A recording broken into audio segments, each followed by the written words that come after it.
네, 저와 여러분이 한 절씩 교독하겠습니다. 예수와 그 제자들이 예루살렘에 가까이 이르러 올리브 산에 있는 벳박의 마을에 들어섰다. 그때 예수께서 두 제자를 보내시며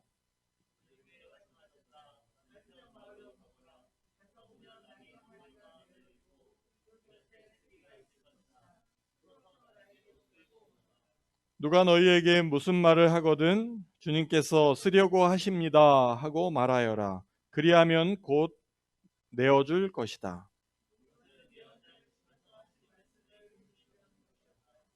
시온의 딸에게 말하여라. 보아라, 내 임금이 내게로 오신다. 그는 온유하시어 나귀를 타셨으니 어린 낙이 그 멍에 매는 짐승의 새끼다. 어미 나귀와 새끼 나귀를 끌어다가 그 위에 겉옷을 얹으니 예수께서 올라타셨다.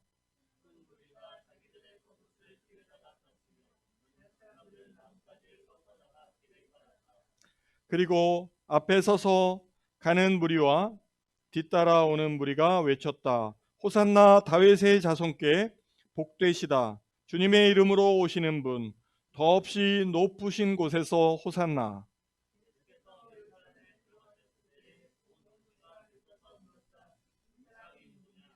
사람들은 그가 갈릴리 나사렛에서 나신 예언자 예수라고 말하였다.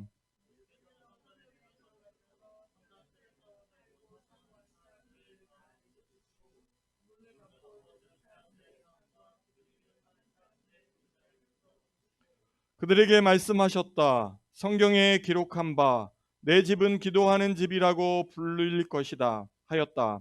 그런데 너희들은 그것을 강도의 소굴로 만들어 버렸다.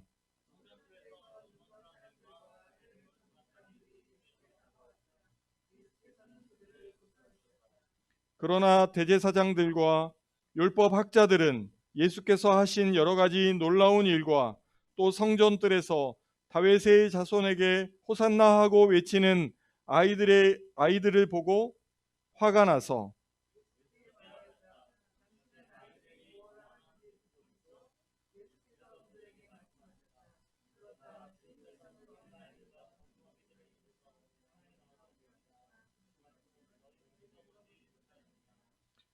다 함께 읽겠습니다.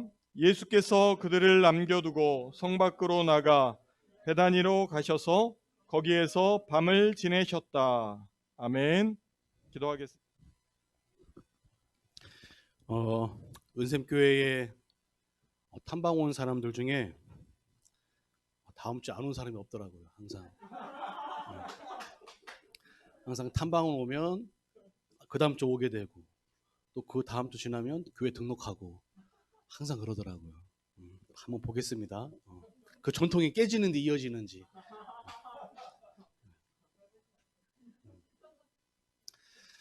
오늘은 특별히 주님께서 십자가의 사명을 감당하시기 전 예루살렘에 입성하신 그런 종료주일 고난주간 시작하는 날이죠.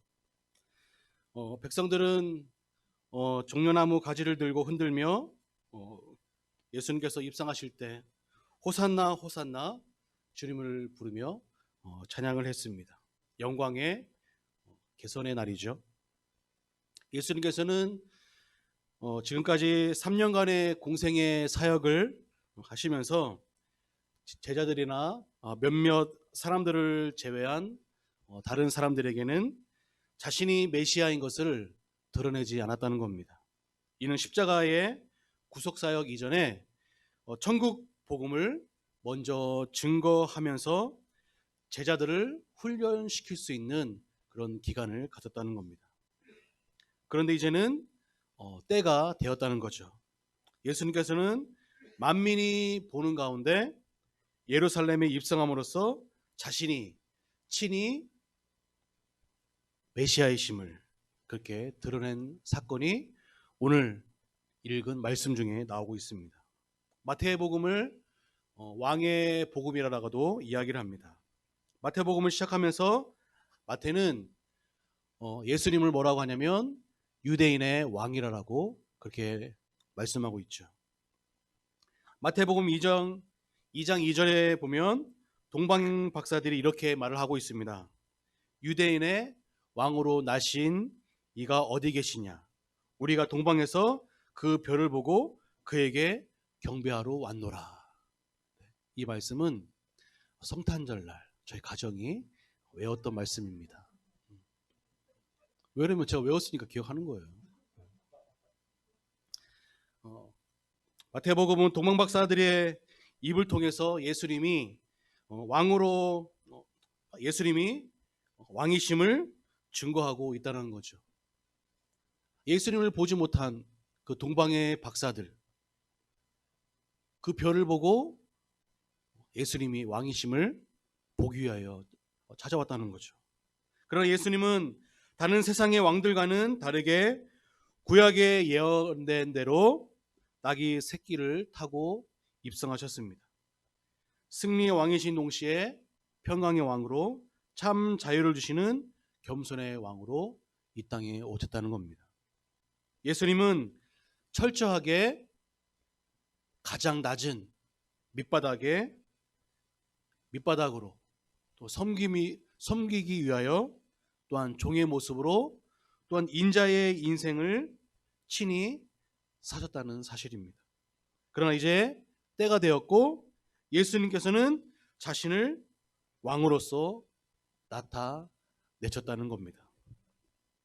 3년간의 공생애를 마치고 이제 자기는 십자가에 달려 돌아가시기 전 이제는 자기는 바로 메시아, 우리를 구원하실 왕으로 이 땅에 친히 본 모습을 많은 이들에게 보셨다는 거죠.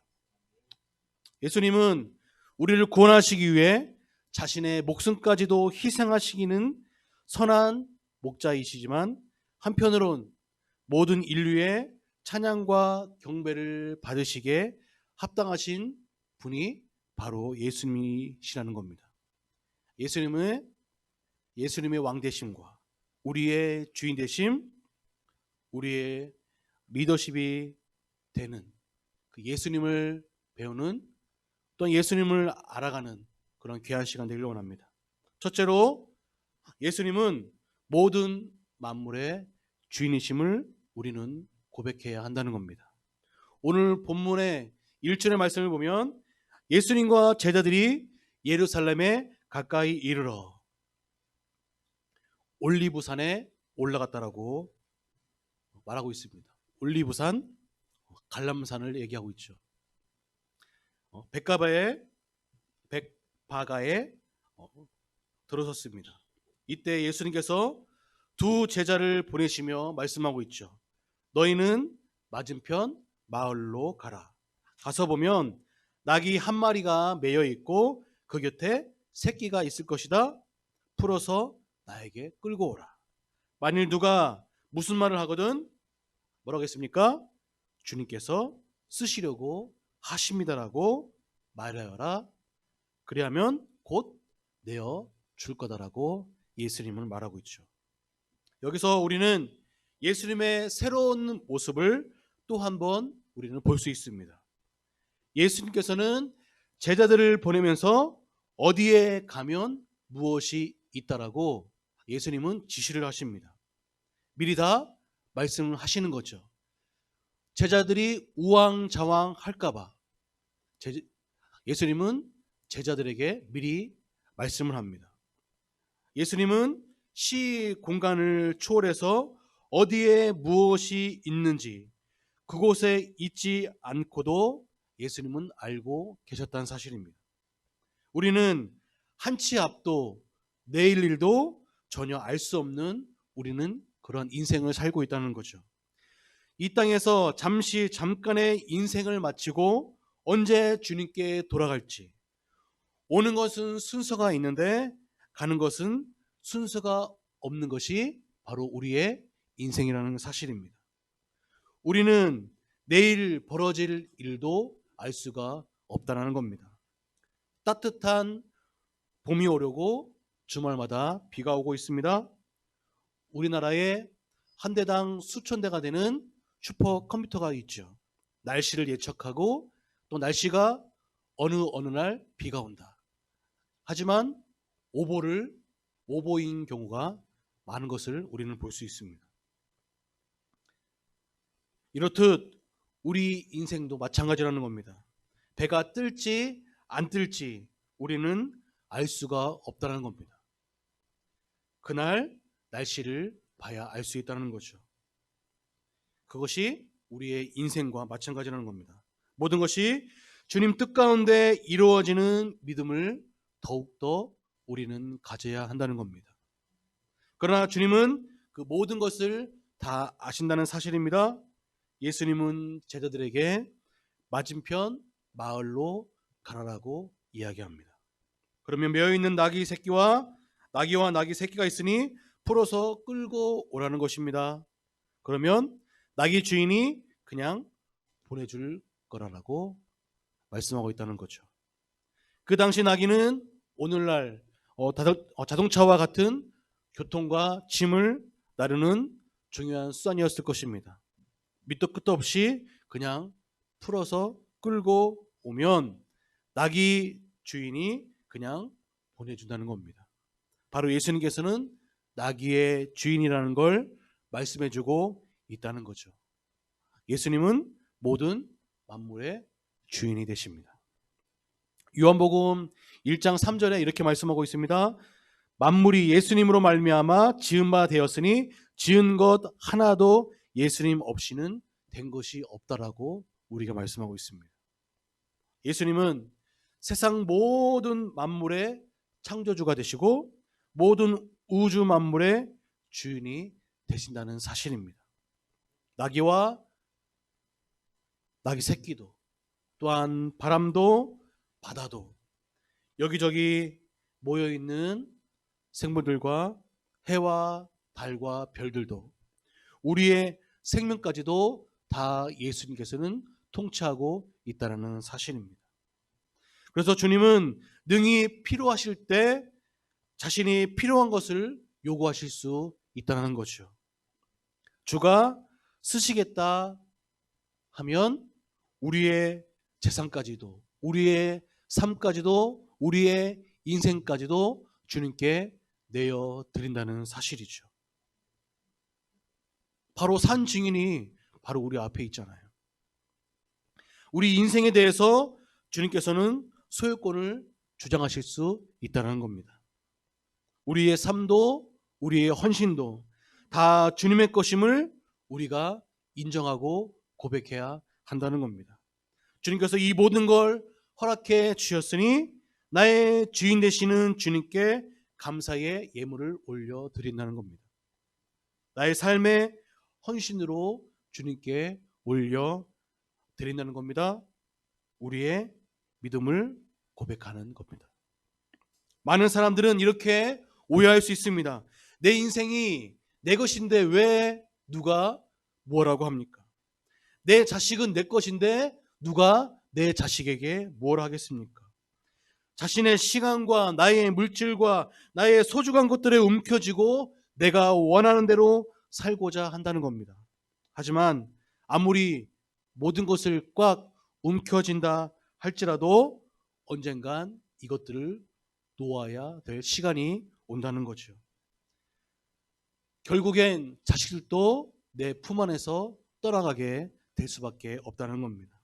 우리의 물질도 재물도 우리의 생명도 다 내려놓아야 할 때가 온다는 사실입니다. 우리의 자녀도 주님께 맡겨드려야 하고 물질도 재물도 우리의 생명도 우리의 삶도 모든 것을 다 주님께 맡겨드려야 한다는 겁니다.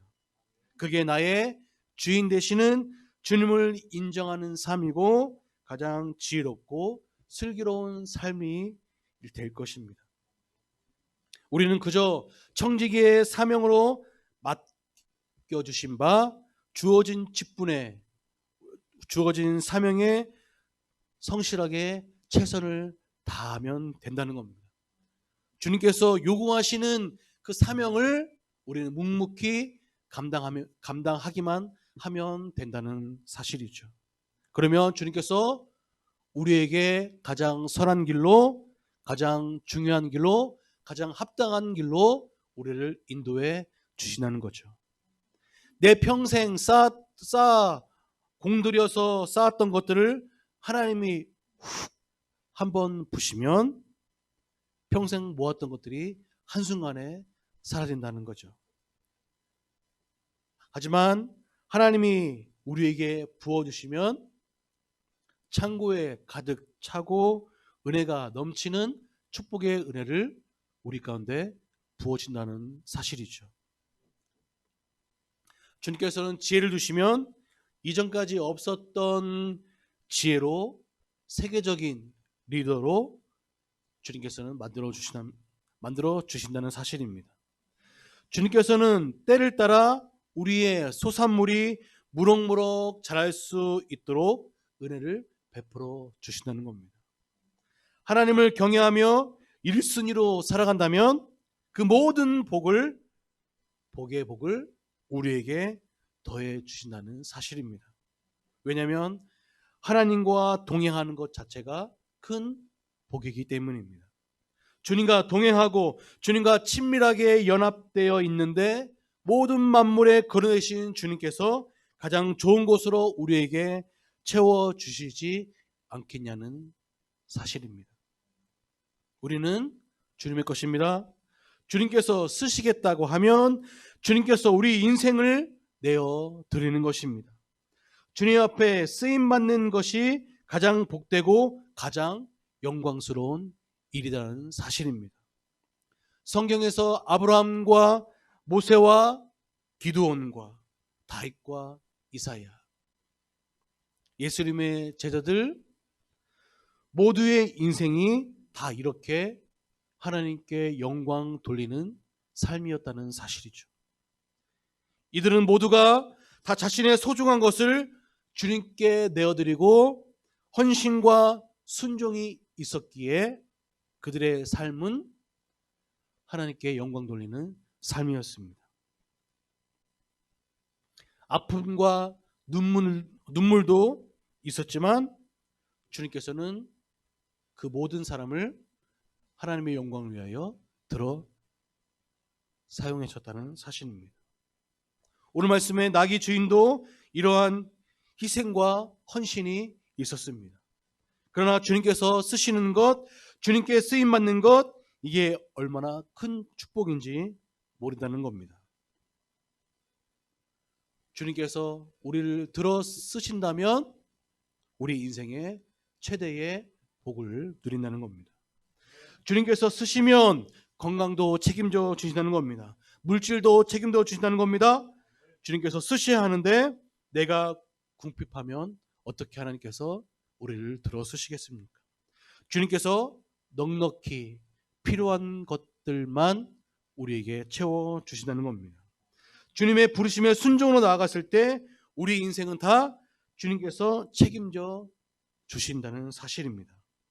무엇보다 한 영혼을 구하는 가장 귀한 사역에 주님께서는 우리를 들어 쓰신다는 사실입니다. 한 영혼을 구원한다면 천국에서는 천국 잔치가 벌어질 것입니다.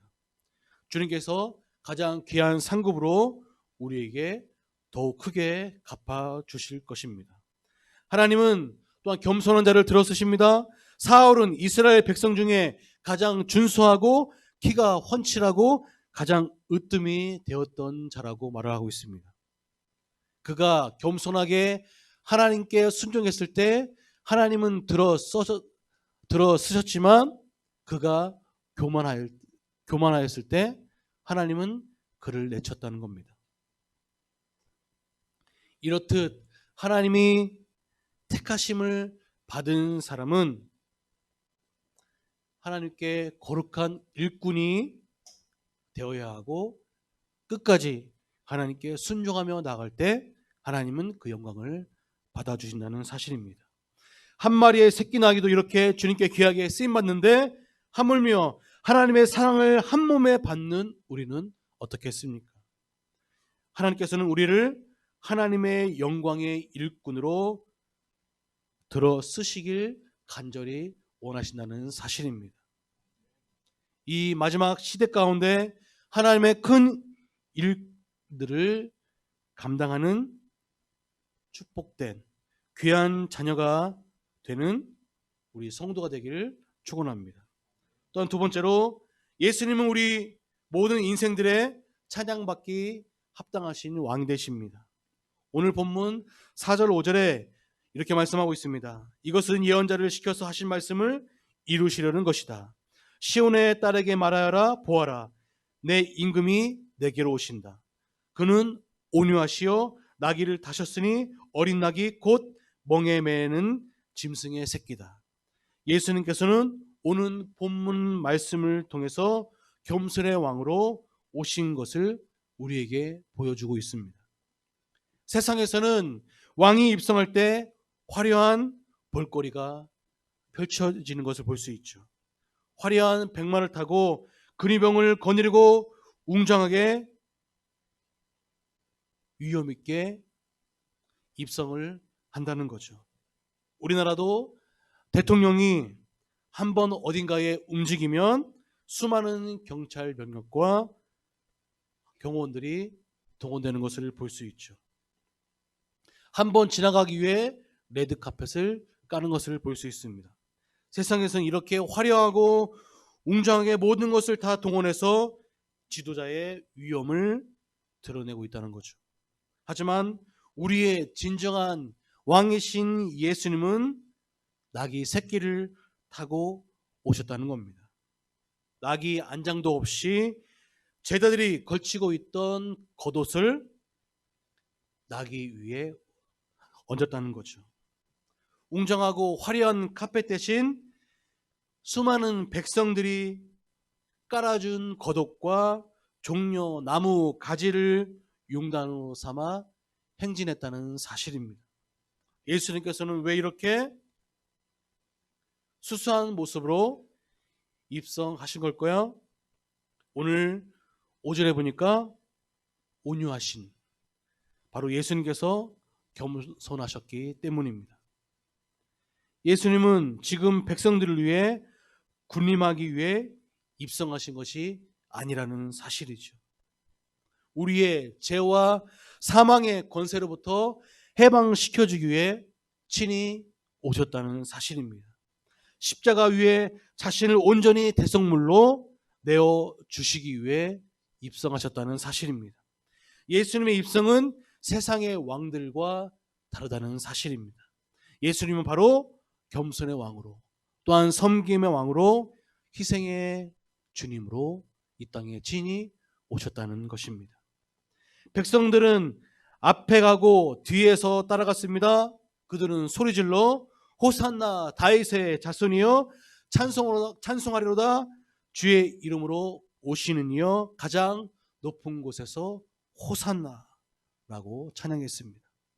예수님의 나귀 새끼를 타고 겸손하고 온유하게 입성하고 계시지만 백성들은 예수님이 그들을 구원하러 오신 메시아임을 믿고 환영했다는 것입니다. 10절 말씀에 온 도시가 떠나가도록 떠들썩했다라고 이야기하고 있습니다. 소동스러웠다라고 이야기하고 있죠. 예루살렘의 성 주민들은 자기들이 갈망했던 메시아가 입성한다고 큰 기대에 부풀었다는 거죠. 환호성을 지르면서 온 성이 떠나가도록 예수님을 반겼다는 겁니다. 갈릴리 나사렛에서 나신 예수, 예언자 예수라고 하는데 백성들은 만왕의 왕 되심을 예수를 목청껏 소리 높여 찬양했다라고 이야기합니다. 예수님은 지금도 그리고 앞으로도 영원히 존귀와 찬양을 받으실 만위의 주 되심을 우리는 환호해야 한다는 거죠. 우리를 영원한 죄와 사망 권세로부터 구원하시기 위해, 그리고 은혜와 진리로 다스리시기 위해 오신 우리의 왕 되심을 우리는 찬양해야 할 것입니다. 마지막으로 예수님은 또한 심판의 왕으로 이 땅에 오셨습니다. 12절에 보면 예루살렘에 입성하신 예수님은 다른 곳으로 가시지 않고 어디로 가셨습니까? 성전으로 들어가셨죠. 예수님의 관심은 성전에 있다는 것입니다. 바로 예배하는 곳에 있으셨다는 겁니다. 성전은 하나님의 임재를 상징하는 겁니다. 하나님의 아들이신, 그리고 이 땅에 오신 하나님이신 예수님은 당연히 성전에 관심이 있을 수밖에 없다는 거죠. 예수님은 어렸을 적부터 부모님과 함께 예루살렘에 올라갔을 때 성전에 있었습니다. 그곳에서 선생님들과 성경 공부를 하였다고 하죠. 이제 예수님은 며칠 후면 유월절 어린 양으로 이 성전의 산 제물이 되셔서 십자가에 지시게 된다는 겁니다. 그런데 안타깝게도 예수님이 찾아가신 그 성전에는 돈 바꿔놓은 사람들, 온갖 짐승을 판매하는 소리로 가득 찼다는 거죠. 그 당시에 종교 지도자들은 그 장사꾼들을 끌어들여서 매매하도록 허가를 했다는 거죠. 부당한 이득을 취득했습니다. 성전은 완전히 돛대기 시장이 되었다라고 말씀하고 있습니다. 예수님은 이 모든 것을 다 둘러 엎으시고 소리쳤습니다. 내 집은 기도하는 집으로 불릴 것이다. 그런데 너희들은 강도들의 소굴로 만들었다라고 오늘 본문에 말씀하고 있죠. 예수님은 이들에게 강도의 소굴로 만들었다 이야기하고 성전에 충만해야 할 하나님의 말씀과 영광을 빼앗아 갔다라고 말씀합니다. 성전에 충만해야 할 하나님의 말씀과 영광을 빼앗았다는 거죠. 하나님의 영광의 임재로 가득해야 할 성전이 돛대기 시장이 되었다는 겁니다. 강도의 소굴이 되었다라고 한탄하고 있는 장면이 말씀으로 나오고 있습니다. 우리의 성전은 기도로 충만해야 합니다. 하나님의 임재와 하나님의 영광이 충만해야 한다는 사실입니다. 이렇듯 교회와 우리의 몸인, 우리의 성전인 우리 몸과 이곳은 기도로 충만해야 한다는 사실입니다. 우리 교회가, 여러분이 예수 그리스도께서 거하시는 거룩한 성전으로 우리는 만들어야 한다는 사실입니다. 우리의 심령을 새롭게 변화시키는, 세상과 구별된 마음으로 살아가는 우리 교회와 저와 여러분이 되어야 할 것입니다. 우리 은샘교회가 기도로 충만해야 할 것입니다. 말씀으로 충만하고 섬김으로 충만하고 은혜와 사랑의 나눔이 부족함이 없는 우리 교회가 되어야 할 것입니다. 예수 그리스도로 우리는 충만해야 할 것입니다.